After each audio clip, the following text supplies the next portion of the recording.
Hello po mga kababayan, kamusta po kayong lahat? And once again, welcome back to another episode of Simply Talk is Vlog. Ang pag-usapan natin mga kababayan, itong walang katapusang BP nyo kasi ang daming i-content dito sa Piona na ito kay Designated Delulung Syunga. Ngayon, Designated Takas at iwas sa sarili.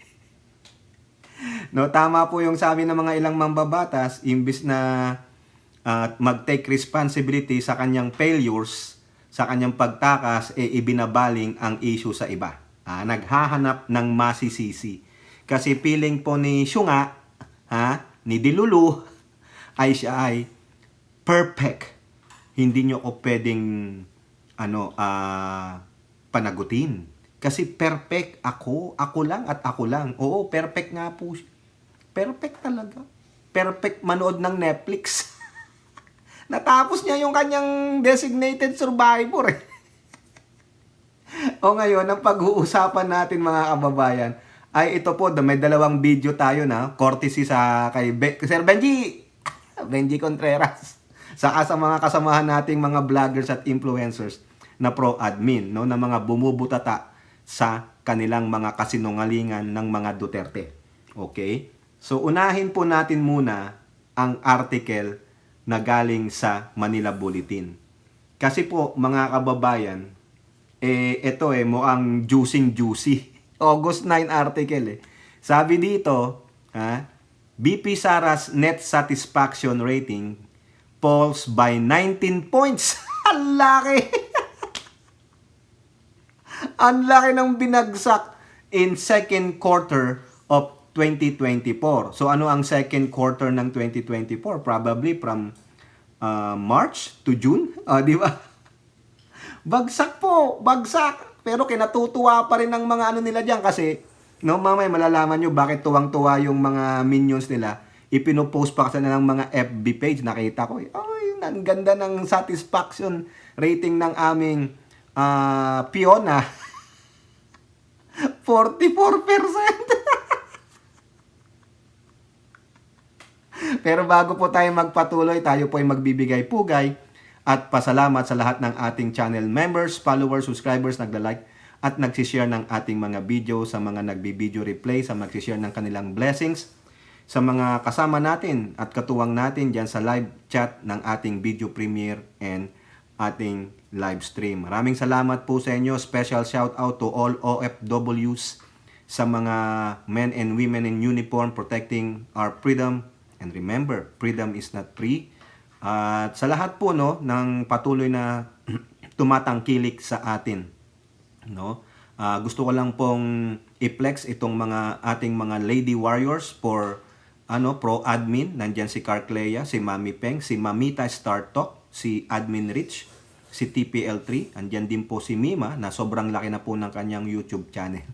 At kung meron pa po tayong ibang nakakalimutan, let me know para dumami po ang mga kasamahan nating mga lady warriors, mga pro-admin po, kasi parang kokonti lang karamihan mga lalaki pa, Okay, at kay Banat Boy na nagbabalik. Oy, Banat Boy, shout out mo ko sa channel mo mang-asar tayo. O na isama si Lola Carclea. Yari tayo, Elora doon, yari tayo. Okay, so bagsak po ng 19 points ang satisfaction rating ng inyong perpektong Vice President Sara Dilulung Syunga. Talagang pollen A social weather station, the SWS survey conducted from June 23rd to July 1st found that 65% of Filipinos were satisfied and 21% were dissatisfied with Vice. 65% pa daw yung satisfied sa performance niya. The second quarter of 2024 survey result released on Friday, August 9 revealed that her neto na satisfaction rating, percent satisfied minus percent dissatisfied correctly rounded, was good at 44%. Wow!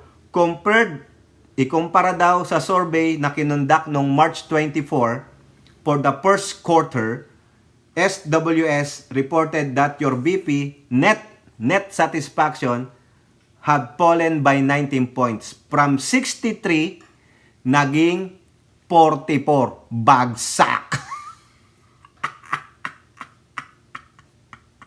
Pero yung kanyang ano daw, yung ito pang sabi niya, found that 60% were satisfied and 20% were satisfied. Performance. Satisfaction, bagsak. Yung sa Pangulo naman, ang sabi dito, ang net satisfaction, improve. Ay, nag-improve from 20% o plus, plus 20 to plus 27. O, di ba? Malaki-laki pa rin. 55%. 55% pala. So, si Tamilmil, 65%.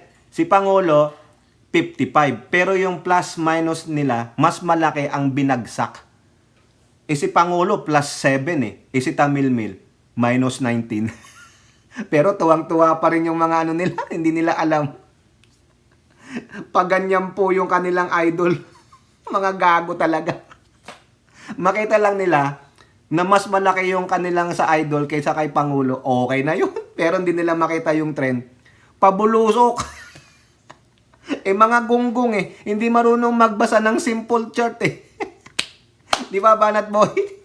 Ano tawag mo doon? Are you there? Are you there, Banat Boy? Di ba? RN2 cents. Basta ang nakita nila, mataas pa rin yung sa kanilang idol kaysa kay Pangulo. Okay na yan. Pero hindi nila nakikita yung graph. Hindi marunong magbasa Mga gunggong O eto, papapanood ako sa inyo. Ito yung mga sa interview niya. Marami to mga kababayan. Marami tayong na-save na video. Salamat sa mga kapwa nating vloggers. Eto, mukhang tanga sumagot. Nagre-reklamo siya. Bakit daw, ito panoorin nun na lang mga kababayan. Salamat po kay Sir Benji O yan, tignan nyo may mga caption niya. Pero pakinggan ninyo. Nakagulat lang kasi ngayon lang ako nakakita ng survey na ang tanong ay pro Marcos ka ba or pro Duterte ka ba? Talagang nagastos ka ng pera para tanungin ng mga tao kung pro Marcos ka or pro Duterte ka. Dapat siguro nilagay doon pro Pilipinas ka ba? I'm sure lahat yun nilipat doon sa pro Pilipinas. Tanga. Bobo talaga. Out of touch talaga. Ano ba to? Elora. Ano bang era ito ng caveman? Ano ba to? Neanderthals ba to? Ano ba? Kay, alam mo ba yon? Yung mga Cro-Magnon, Neanderthals. Baka wala pa siya doon. Doon daw sa evolution of man baka nandun pa lang siya sa monkey. Ika nga nila, matalino man daw ang matching. Napaglilinlingan pa rin. Ano ba yun? Nalalamangan pa rin. Tama ba yung sinasabi ko, Elora? Sabi niya, ngayon lang daw siya nakakuha ng survey ganon. Hoy, kami nga alam namin yan Di ba kumbaga dyan sa distrito mo sa Davao City, Nograles o Duterte? O di ba ganon survey? Tapos daw gagastos ka daw ng malaking pera. Sigurado ka may nagbabayad sa mga survey? Hoy, mag-survey ka. Makita mo, pinaparatangan mo yung nagsusurvey, nagbabayad para sabihing pro Marcos o pro Duterte. Bobo talaga to. No? O tingnan mo, yung caption dyan, 1965 pa ang mga Marcos loyalists. That's the time Apo Lakay was elected as president. Yan, 1965. Di ba? Habang ang mga DD shit, lumitaw lang kayo noong 2015. Nagaling pa kayo sa dilaw. Huwag kayong magsinungaling Kakampi nyo si Noynoy. Kinandidato nyo nga si Noynoy kami, sinong kinandidato namin? Wala! Di ba? Tingnan mo, layo ng ugat ng agwat ninyo, Ilan yan, 5 dekada bago kayo nag-exist ng mga DD shit na mga bobo. Tapos nagbabayad daw. Yung nagsosurvey, tang ina naman. Tanungin nga natin yung mga kapwa natin vloggers dyan. O kayo po na nagsosurvey dyan, kalye survey. Nagbabayad ba kayo? Kayo dyan, mga survey firms, nagbabayad ba kayo? Ha? Tangina. Aminin nyo na. Wala kayong bilang. Magpustahan pa tayo eh. Ha? Labas nyo lahat ng mga DD shit ninyo. At lumabas ang Marcos loyalists and supporters. O, magkaiba yun. Pwede mong tawaging supporter ka, pero hindi ka loyalist. You are supporting the government. Diba? Pero ang mga loyalist, ilang milyon po yan. Tangina ninyo. Out of touch talaga tong dilulo na to. Wala sa realidad, mga kababayan. Nakakabanas. Kupal na kupal talaga ang hinayupak. Ina mo yung mga sagot nyo, babayad ka, you spend a lot of money. Di ba, Elora? Tingnan nyo yung expression niya. Hayop naman ito. Grabe, mga kababayan. Ang tanga nito, no? Ang tanga sumagot. Paano? Bagsak niya sa survey, eh. Iisipin niya, bayad yung survey. Di pala sabihin, pag tumaas yung bilang mo, bayad yun. Yun sa kanya. First time niya nakakita ng Marcos, pro Duterte ka ba o pro Marcos ka? Ang sabi niya, ilipat na wag na lang daw ganun. Dapat pro Pilipinas. Malamang, siyempre, pag Pilipino ka, pro Pilipinas ka. Kayo, pro China kayo eh. Pustahan tayo, hindi ano yan ng pro Pilipinas with West Philippines ilagay mo. Ganito na lang ang tanong. Ano ka ba? Pro West Philippines ka o hindi? Yun na lang tanong. Wag na pro Pilipinas. Kasi ang West Philippines parte ng Pilipinas eh. Tanong na lang ganon. Pag sumagot siya ng pro West Philippines, ano masasabi mo sa pangbubuli ng China? Comprehensive na po yung sagot ni Congressman Pulong Duterte.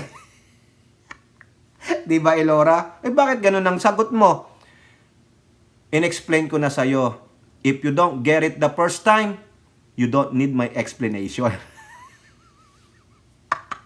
Di ba, RN 2 cents? Di ba, ang galing lang, di ba? Pro-Philippines na lang daw. Bakit? Meron bang mga Pilipinong hindi pro-Philippines? Sa palagay ninyo. Yung mga dugong Pinoy, hindi tulad nito. 1/4 Pinoy lang yan. Bakit mo nasabi, Tokis? Si Duterte, ang nanay in check. 50% na siya. Nag-asawa ng German si tatay niya, si Duterte, si Digong. Pinanganak siya. Ano na? Di 1/4 in check. 1/4 Pinoy, 50% German. Pustahan tayo. Magpustahan. Tanungin natin siya. Meron ka po bang German passport? Tanong lang. Kasi ang nanay niya, German. German national. Anong passport ang ginamit mo papuntang Germany? It's either dalawa. Gumamit ka ba ng German passport? Kung German national ka, dual ka? Or gumamit ka ng diplomat passport na Pilipinas? Kasi ang diplomat, powerful yan. Ibang klaseng pasaporte yan. Iba kulay niya. Ayun ang tanongin natin sa kanya. Pag gumamit siya ng diplomat, di ba? Ibig sabihin, official visit ang kanyang Germany trip. Anong binisita mo? Shake it up. Shake it up. I never be too late. At umattend siya ng maisog rally sa maisog meeting sa Germany. Kaya nung pagbalik niya, ayun yung plano niya. Kasi nakita niya, makakastigo siya ng taong bayan. Kaya ang ginawa niya, naggalit-galitan siya sa PNP, mga kababayan. Ngayon, may papakita akong video mamaya, no? Yung pagiging hipokrito niya.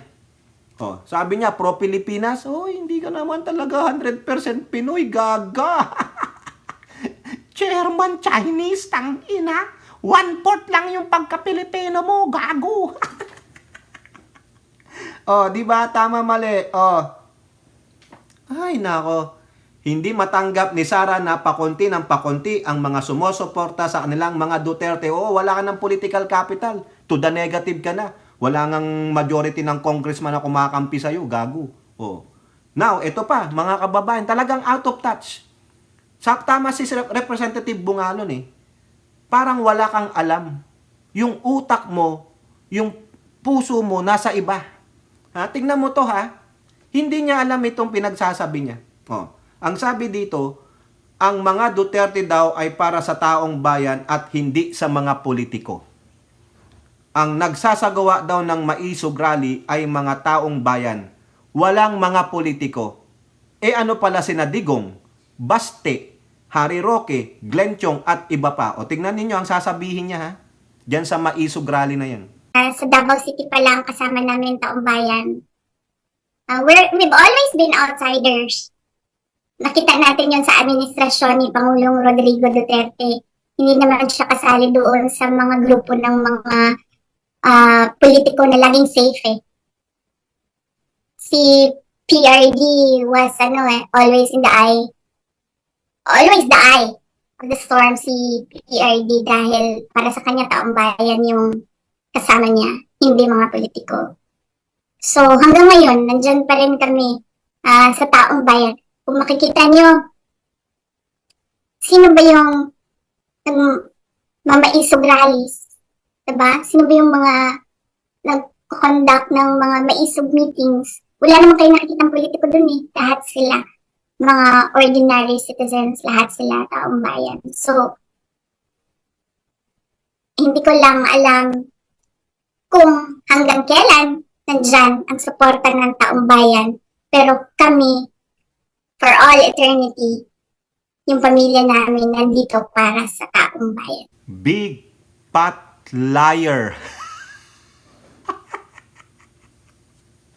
Ang suporta daw nila ay para sa taong bayan. FU. Ha? See you next Tuesday, bitch. Para sa taong bayan? Anong ginawa ng tatay mo sa West Philippine Sea? Anong ginawa ng tatay mo sa Pogo? Para sa taong bayan talaga? Gamit na gamit? Di ba, lintayang dilawan lang yan? Tangina, gamit na gamit nyo ang taong bayan. Pinahirapan nga ng tatay mo ang taong bayan. Binaon ng bansa sa utang. Tangina ninyo.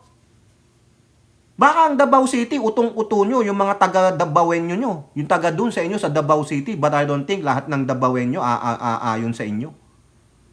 Huwag nyong gamitin ang buong taong bayan. Davao City lang. Tangina ninyo.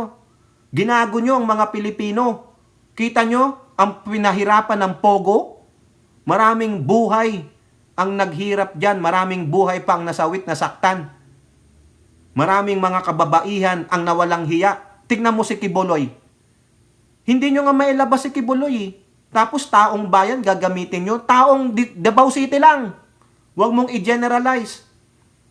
You are living really in a lalaland. You don't have a grasp of a reality. Tingnan nyo kung paano siya sumagot. Hirap na hirap siya eh. Cornered siya eh. Tapos binanggit niyang maisog. Wala daw politiko doon, taong bayan daw yon. Really? Tama yung sabi dito eh. Si Digong, di ba? Former president. Si Baste, ilang beses umating sa rally mo, sa rally ninyo. Yung kuya mo, congressman, hindi ba siya politiko? Si Roque, dating spokesperson. Si Glenn Chong, dating representative. Di ba? Si Alvarez, si Bato, si Bongo, nandun sila sa mga previous maisog rally. Oh, si Robin Padilla, nakita ko pa doon. Nag-a-assist pa nga kay Digong. Tapos sasabihin mo, walang politiko dyan. Putang ina talaga, mga kababayan. Bobo! Bulag ito. Kaya ito, mga kababayan, ang magagamit talaga, marami ng bala na pwedeng ipukol sa kanya. Hindi yung totoong bala ha. Itong mga ganito, ebidensya na siya po ay tanga. Siya po ay hindi pwedeng maging presidente ng ating bansa because she is a Walang laman ng utak, airhead, damdam bitch. Ha? Mga kababayan. She is a freaking what? Delulu. Wala. Yun lang gusto niyang paniwalaan, yung parang alam niya lang.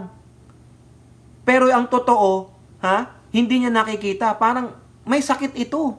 May problema ito. Ayaw niyang paniwalaan yung katotohanan. Ang gusto niya is about, ay nananaginip lang ako. Ay ako nang magising kasi pag nagising ako, babagsak sa akin, bubulaga sa akin ng katotohanan. Doon pa lang no, nakita nyo, inaantay ko nga yun dyan sa Maisog, wala daw politiko, taong bayan daw yun. Gago pala kayo. Saka ang mga nandun, mga kojik, ang tanga talaga nito. Nakita nyo paano siya mag-isip ng isasagot niya? Wala. Airhead. Walang utak talaga. Naturingang abogado, pero buba. Naturingang ano siya, anong tawag ito? BP, pero bobo talaga. Wala. Tangina. Budol. Oh.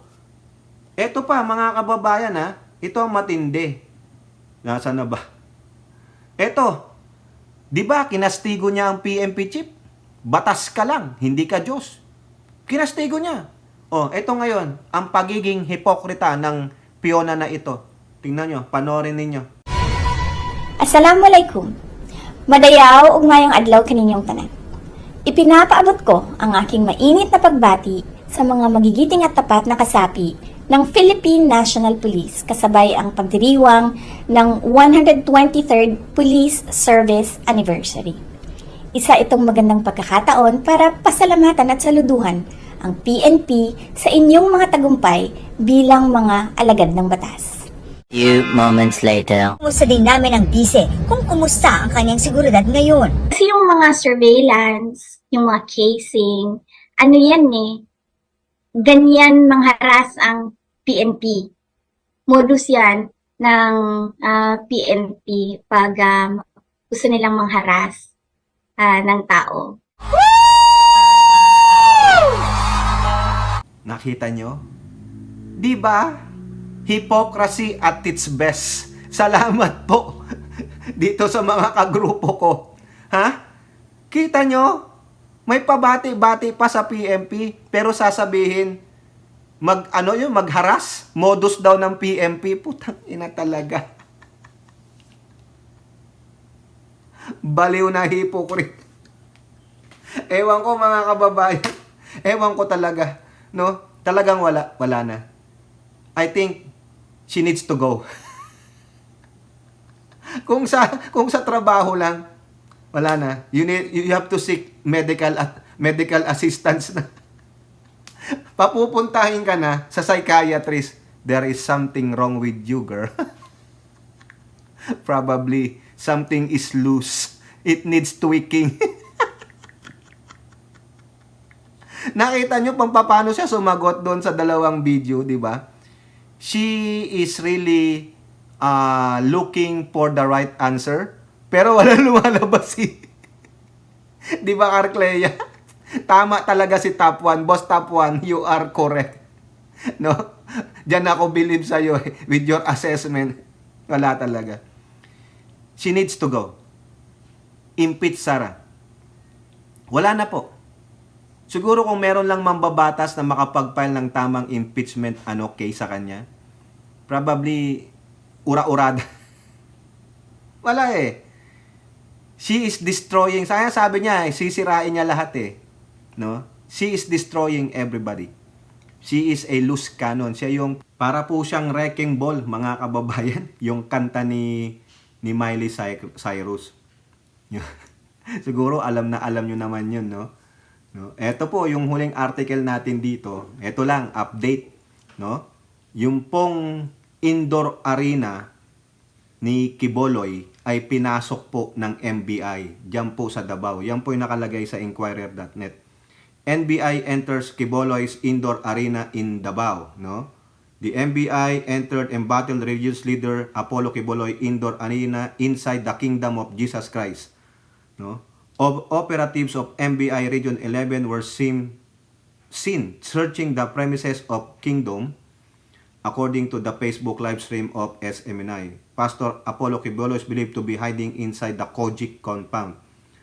Si Director ng NBI Region 11 Archie Albao, in a video published by SMNI, said the operatives served the warrant of arrest from Pasig City and the contempt order from the Senate. Ay, NBI na ang ginamit, no, ng Pasig sa Senate. Kasi hindi magamit ang pulis eh. Budget daw ang pulis sa Kojic. Ang lakas talaga ng Kojic, very powerful. Albao said they even entered the underground of the indoor arena to look for Quiboloy and 4 other accused.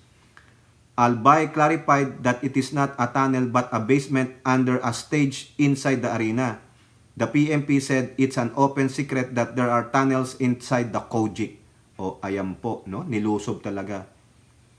Sabi ni Albao, we serve the warrant in a very peaceful and orderly manner. Buti pinapasok kayo, no? Buti naman. Kaso ang problema, nakita ba? Hindi po sinabi dito kung nakita. Wala po. Hindi po sinabi kung nakita ng mga NBI, si Quiboloy at yung iba pang accused, yung 4. Kasi yung isa, nasa custody na po ng CIDG. Okay, so ito maganda to, no? Interesting na naman ito. Baka mamaya, mag-file na naman kaso ang mga Kojic, no?